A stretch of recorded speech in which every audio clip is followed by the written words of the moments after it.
भागाच्या दौऱ्याची आजचा दुसरा दिवस आहे। उद्धव ठाकरे पूरग्रस्त भागात गेलेत, शेतकऱ्यांशी संवाद साधतायत, त्यांच्या समस्या जाणून घेतायत आणि सरकारवरती टीका सुद्धा करतायत। आज उद्धव ठाकरेंच्या मराठवाडा दौऱ्याचा दुसरा दिवस आहे आणि या दौऱ्यामध्ये उद्धव ठाकरेंकडनं लाव रे तो व्हिडिओची झलकही पाहायला मिळाली। नुकसानग्रस्त शेतकऱ्यांनी उद्धव ठाकरेंसमोर आपली कैफियत मांडली। कर्जमाफीच्या मुद्द्यावरनं उद्धव ठाकरेंनी मुख्यमंत्री देवेंद्र फडणवीस आणि उपमुख्यमंत्री अजित पवार यांच्यावर निशाणा साधला। टीका करतानाच उद्धव ठाकरेंनी मुख्यमंत्री फडणवीस आणि अजित पवारांची कर्जमाफी संदर्भात दिलेल्या आश्वासनाची एक ऑडिओ क्लिप सुद्धा ऐकवली।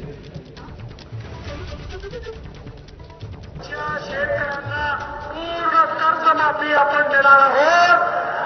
शेतकऱ्यांचा साथ बारा करूया कोरा कोरा कोरा।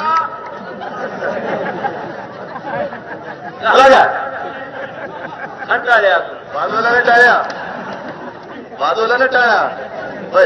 हेच तुम्हाला मी सांगतोय, जसं निवडणुकीच्या आधी शेतकऱ्यांचा सातबारा करू कोरा कोरा कोरा, आता लोक विचारतात, शेतकरी विचारतात, आता पुढे पाळायला चोरा।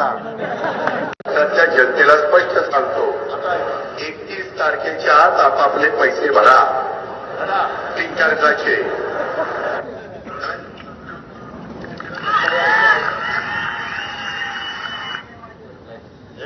एक पहिल्यापासून आहे का काय तुमचा सातबारा कोणा केला?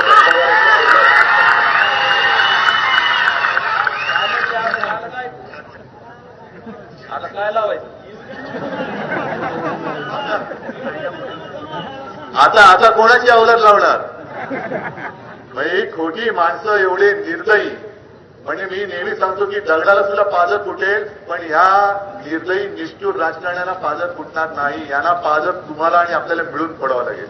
आणि उद्धव ठाकरेंच्या मराठवाडा दौऱ्यावरनं सत्ताधारी जोरदार टीका करतायत। या टीकेला उद्धव ठाकरेंनी उत्तर दिलंच, पण सोबतच देवेंद्र फडणवीसांनी सुद्धा पलटवार केला उद्धव ठाकरेंवर। आपण पाहूया। मी मुख्यमंत्री असताना आपत्ती आली होती आणि तेव्हाही अतिवृष्टी काही ठिकाणी झाली, सतत धार पडत होती आणि तेव्हा देवेंद्र फडणवीस तत्कालीन विरोधी पक्षनेते जोरजोरात सांगत होते ओला दुष्काळ जाहीर केलाच पाहिजे, बोलले होते ना। आणि मुख्यमंत्री झाल्यावर काय म्हणतात, ओला दुष्काळी संज्ञाच नाहीये। निवडणुकीच्या आधी म्हणाले होते आमचं सरकार आलं तर सातबारा कोरा करू, आता म्हणतात योग्य वेळी आम्ही कर्जमाफी देऊ। आणि त्याच्यासाठी मी आज त्यांना आव्हान देतोय की तुम्ही जे बोललात अशी एक तरी गोष्ट दाखवा की जी बोललात आणि तुम्ही केली, तुम्हाला 1000 रुपये बक्षीस। मागे मी फिरत होतो, मला तुमच्यापैकी आता तुम्हीच सांगा मला, कारण आम्ही त्या बाबतीत अडाणी माणसं, शहरी भाऊ। मागे माझ्यावरती टीका होत होती, याला शेतीतलं काय कळतंय, नाही कळत, म्हणून मी शेतकऱ्यांच्या मध्ये जाऊन उभा राहू शकतो। तुम्हाला कळतं तर तुम्ही येऊन उभे राहून दाखवा।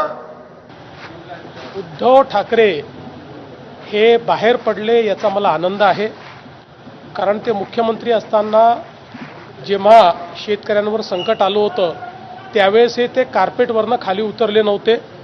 त्यामुळे आता किमान सततच्या पराभवानंतर त्यांना एवढं तरी लक्षात आलेलं आहे की लोकांमध्ये जावं लागतं।